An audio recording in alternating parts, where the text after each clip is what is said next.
David Alport, Bridge City Collective out of Oregon. Those from Oregon will know that that is Bridge City. Takes us through what he's doing in that newly christened adult use state. So it's November, and it's been since October 1st. Listen in and enjoy. So, by the looks of things, we have David Alport from Bridge City Collective. Can you verify that? Yeah. Yeah. How's it going, Seth? I'm doing all right. How you been? Good, man. Yeah? We got in last night at midnight and went to bed, went rock climbing this morning out at Red Rocks. So you did do Red Rocks? Yeah. So how high, how far, how long? We were bouldering, so only about 15 feet off the ground. I see. It was good to get out in nature. Do you need equipment for that kind of thing? We had a crash pad. Uh-huh. So. That's where I stay at night.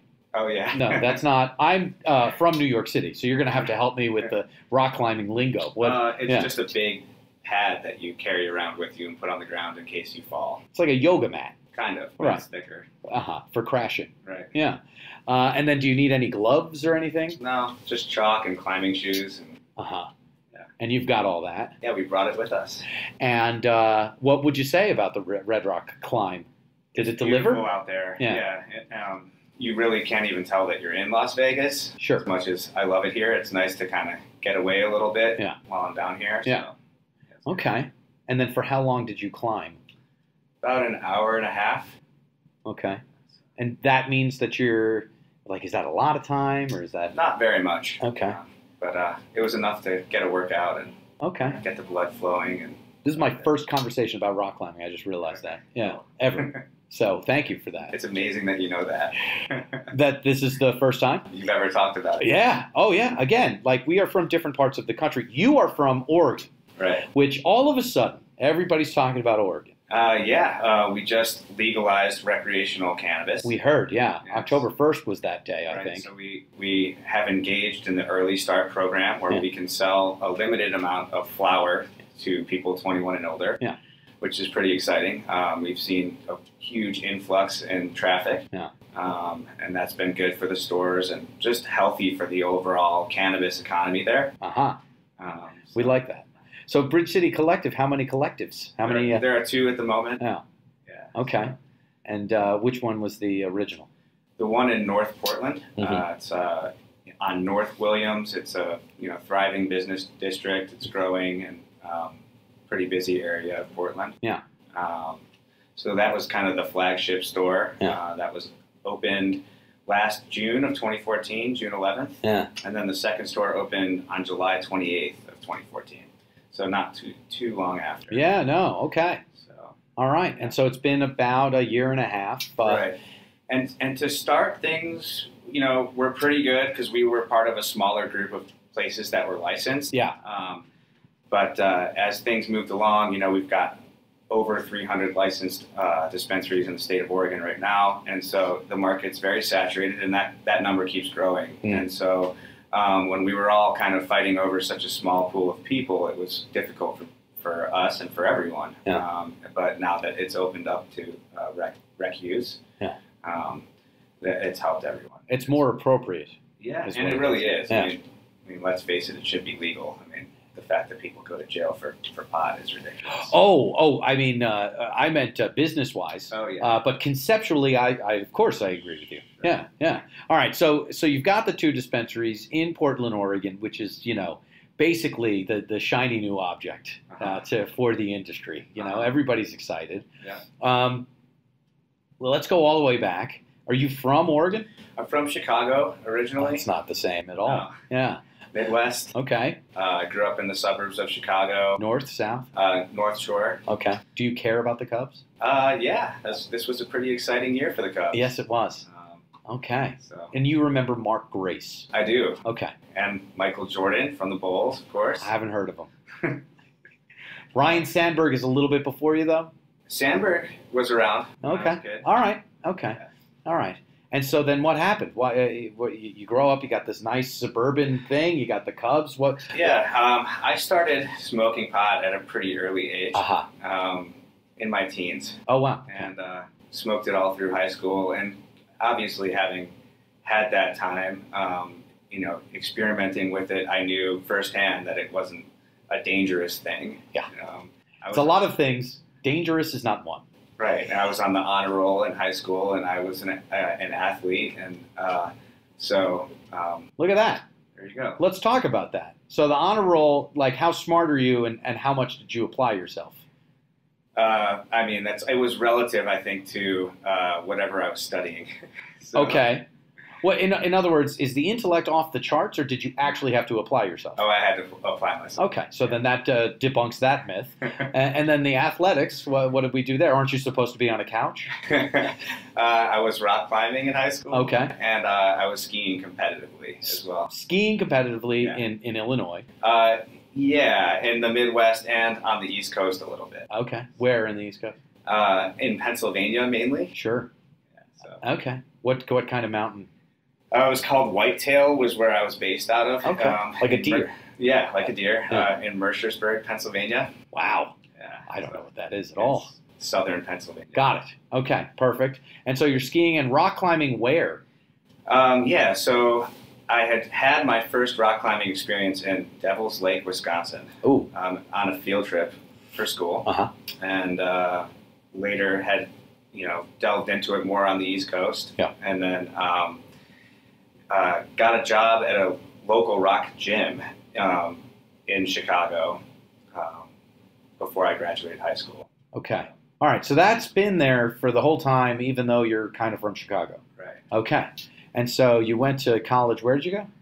The University of Puget Sound outside of Seattle. So that's where Washington comes in, or that's where the Northwest comes in. Right. How did you find the University of Puget Sound? So I was just looking for a liberal arts college, and I liked the Pacific Northwest, and so I ended up there. Got it. Yeah. What did you study? Business. Uh-huh. Yeah. And when did you graduate? In 2004. Yeah. And then? I moved down to Oregon, and took a job with Nike at the headquarters there. That I've heard of. Michael Jordan, now I remember. Basketball. Right. Yeah. And I was teaching rock climbing there at the headquarters. They have a private facility there, and I was managing the gym and teaching their youth climbing team. This sounds like the best job ever. It was awesome. Especially for a rock climber. Yeah. It sounds great even for me. Yeah, it was a great job. How did you get that job? Off of monster.com, I'm pretty sure. Literally? Yeah.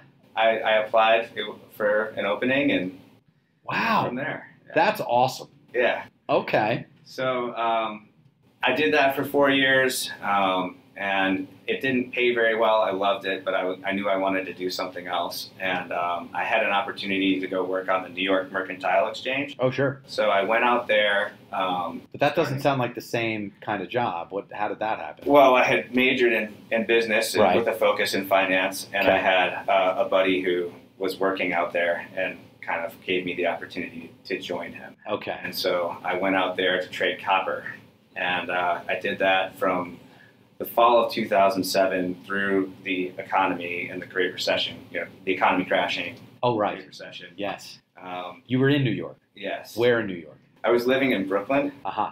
Yeah. Well, you've got a beard. Your hair's kind of long. Yeah. Obviously, you were in Brooklyn. And where in Brooklyn? Off the, kind of Williamsburg-ish. Sure. Bushwick, do you mean? Yeah, kind of. Yeah. Between Bushwick and Williamsburg. Yeah, they call that East Williamsburg. Right. Yeah. It's a real place. Yeah. Well, Bushwick is just Bushwick. They shouldn't call it East Williamsburg, is my point. Right. So I was on Morgan Avenue off the Graham stop. Okay. Oh, there you go. All right. Fantastic. Making friends, right? And in the finance thing, and then, of course, the economic apocalypse. Right. And so I had friends that were doing well in the cannabis industry. Back home. Back in Portland. Or back at school people, right? Yeah, in Portland, yeah. So, how did you, from school or from Puget Sound? Just through friends that I had from living in Portland over those years, during that time. Oh, great, yeah. The Nike thing, right, yeah. So, and I kind of moved back and worked with some of them and learned how they were cultivating and some of those processes, and kind of went from there basically. Yeah. I had tried to grow pot earlier in my life, and I was horrible at it. I just didn't have the resources. Well, it's difficult. Yeah, or the motivation. Yeah. So I took another stab at it and did a lot better. So there's a couple of ways into cannabis that I've noticed. One is as a patient, and one is through the economic downturn. And it sounds like you are the latter. Sure. I mean, I was a patient. I am a patient. Sure. And I was serving the medical marijuana community. Mm-hmm. So I've been a part of that community since 2009. Absolutely. Okay. Yeah. And so your buddies are kind of calling you back to Oregon. You get back to Oregon, you see what they're doing, and you kind of learn to cultivate in a new and different way than when you were a kid. Sure. Yeah. What were some of the key learnings right off the bat there? Just the environment, controlling the environment, temperature, humidity, CO2 levels, those sorts of things, Mm-hmm. Pruning, all that fun stuff, managing the plants from day to day, and, learning to read them and react to their different symptoms and problems they may be having. Read them. Yeah, so they'll show signs of deficiencies, whether it's potassium deficiency or nitrogen or whatever. And you might have to react to that, or pests are a big issue. So essentially, being present in the relationship between you and the plant. Sure. Yeah, having a connection with it. Absolutely. I mean, I have a couple of plants, and I can tell when things are kind of not so great. Yeah. Okay. And so, what year was that? 2009. All right, but that's a long time ago. Yeah. So what? I don't understand. So fast forward to a few years ago, the state announced that they would actually be licensing medical marijuana dispensaries, right. And I knew that would be an opportunity to actually be a part of like a legitimate community. Exactly. Yeah. And so I went out and found a couple locations and found investors and kind of went from there to open up the stores. And how did you go about doing that? Networking, talking to people, and well, you had the finance background. I mean, what are the kind of some of the key lessons that you took from you? I mean, you were in the belly of the beast in New York as far as finance. Right. You can't get further in. Right. Yes, you were living in Brooklyn, but you were on the Mercantile Exchange. Right. What were some of the key lessons learned there? That Wall Street wasn't for me. Oh, sure. But yeah. Supply and demand. The invisible hand, right? Market economics. So the basics. The basics, right? And that they are true, right. And that they are real. Right. Okay. This is an interesting industry because it's existed for so long, and all that's really happening is it's transitioning to a regulated tax system. So it's a little bit different in that in other scenarios, and that the money has always been circulating. Sure. It's just kind of moving up to the surface now. Yeah. So pretty cool to see. Indeed. So you get your investors. Let's say some are from New York. Let's say some are from Oregon. I'm saying that you don't have to. Well, yeah, that's about right. Uh-huh. Yeah. And then how did you know that what to do? It sounds like you saw that there was going to be something. I really didn't know what to do. Okay. This was all a learning experience for me, and I'm still learning. Okay. And there were plenty of mistakes that I made along the way that I've learned from. Going forward, if I did something similar again, I'd make a lot of different choices. Okay. I just went with what I knew and made the best of it. When did you first come upon the building where your dispensary would be? As early as the second location we have, I found many years ago, like back in 2010 or 2011, and had talked to that landlord about having a dispensary in there, and it sat vacant that whole time. Wow. Yeah. So why did you know that would be a good location? It's just a central location. It's inside the city. It's close to downtown. It's easy access from the highway. And then you kind of lucked out with the zoning, I guess? Yeah, the zoning was good. All right. So. What about I guess that's the one you found the second one first, but what about the one that actually opened first? It was just someone kind of put me in touch with the guy who owned the building. It was a contractor that I used that I work with all the time, and he connected us. And how quickly did you realize a sense of community with other dispensary owners,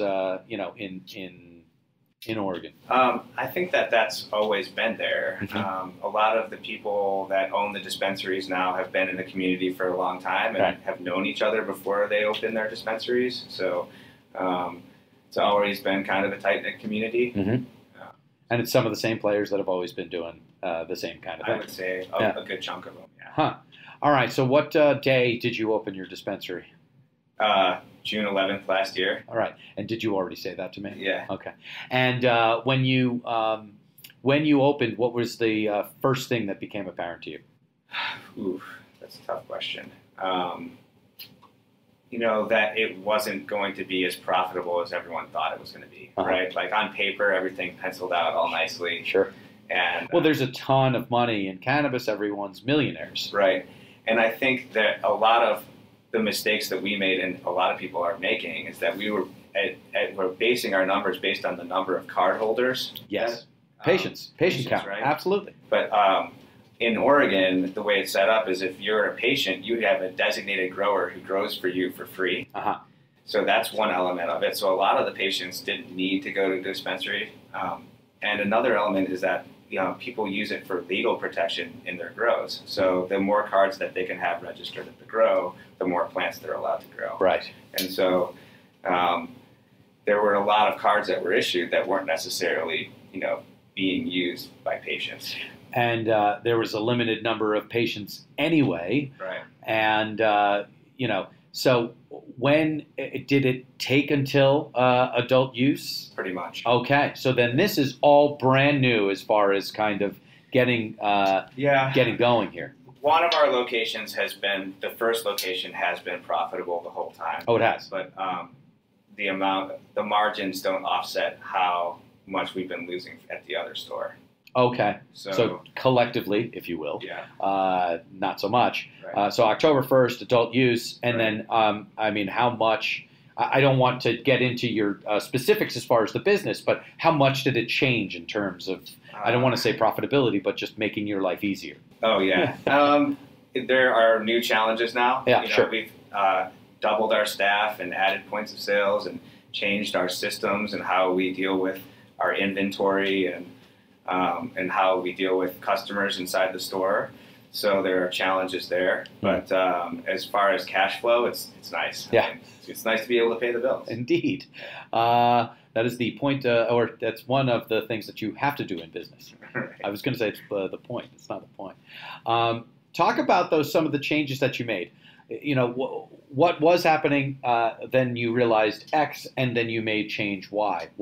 Take us through it. Well, we pride ourselves on being a knowledgeable shop. We really care about cannabis. We really care about the patients. And so when we are sourcing our flower, we'll go out and check out the farms, and we'll ask them, what kind of nutrients they use and, their process. And if they even use nutrients. Right. Yeah. And same for our edibles and our concentrates. So we take a lot of care and pride in putting out something that we can feel good about. Mm-hmm. And so that is, something that we care about. And so in the past, it was easier for us to do that because we didn't have as much traffic coming through the store. Okay. So you could do this slow Right. slow food. You're making me think of like farm to table food movement. Right. So it was kind of like slow food, slow cannabis. So because we're having a higher turnover of products, that becomes more challenging. Yeah. And we can't spend as much time with the customers as we used to be able to. That's another challenge. We want to be able to give them what they need as far as product, but also the information that they need and steer them in the right direction. But you also want to provide them a experience that is goes smoothly and quickly. Right, exactly. So you don't want people standing around waiting all the time. Right. So how did you fix that? We moved over to a prepackaged system. So now all of our flowers prepackaged in the back of the house. Before we were weighing it out for each customer. I see. Okay. We offer one-on-one consultations. Mm-hmm. So if people want to spend more time with us, they can make an appointment and come in and talk to a bud tender one-on-one, and we can set aside that time for them. Great. Schedule it in, literally. Right. Okay. Yeah. And we've added point of sales. Okay. So if I don't set up a one-on-one, I come into one of the Bridge City collectives. We'll do our best to take time with you and talk to you about whatever it is that you're looking for. But we're also going to politely kind of move me along. Yeah. Okay. And letting me know all the while that I can set up one of those one-to-one meetings. Sure. I mean, it all depends on, if there's a line too. I mean, if there Sure. are people waiting. Oh, sure. No. Yeah. We understand that this has to do with what reality is. Right. Indeed. Okay. All right. So, I mean, you said it yourself. You're learning. You're changing based on, yes, the patient's needs, but also the needs of the business and just general sense of what's happening. Is there a third Bridge City collective coming, or where are we going with this? That's likely. Okay. Probably more, but I can't talk about any specifics right now. No. So. But more dispensaries is the way that you're going, as opposed to in any other direction. We're expanding our grows too. Mm-hmm. So we'll be applying for 3 cultivation producer licenses. Great. For recreational in Oregon. When do you need to do that by? January 4th. Okay. All right. So you're already working on those applications. Yeah. Okay. Those are easy, right? There's a lot that goes into it. Now, do you guys do it yourself? Do you bring in some consulting help? Both. I mean, you need help. Yeah. Mm-hmm. My time is limited, so I do as much work as I possibly can handle, and we've hired some lawyers to help us. Sure. So. What is your focus? If there is any one place you could be, is it behind the counter? Is it at the grow? Is it just on your computer and making the thing go? In the office. Right. Okay. Let's just do this. Let's make sure that this gets done. Right. All right. You're doing it. You're in the right place. Oregon is this again, like I said. This bright shiny object for the industry. Is that the way it feels from the operator perspective? It's hard. It's hard to think of it that way. I mean, it's just getting through each day, grinding away, and making sure you're doing the best you can in the moment. Yeah.